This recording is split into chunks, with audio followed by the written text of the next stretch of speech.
हवेली का राज। गांव के किनारे एक पुरानी हवेली थी जिसे सब भूतों की हवेली कहते थे।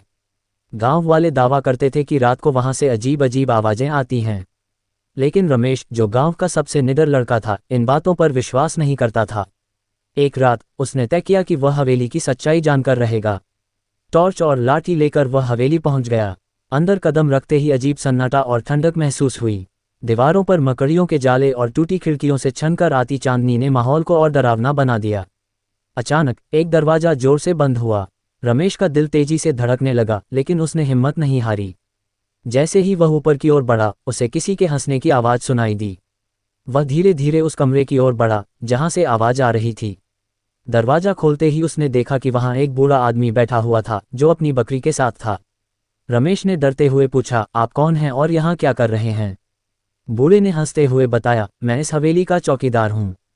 ये हवेली बरसों से खाली है और गांव वाले अजीब अजीब कहानियां बनाते रहते हैं।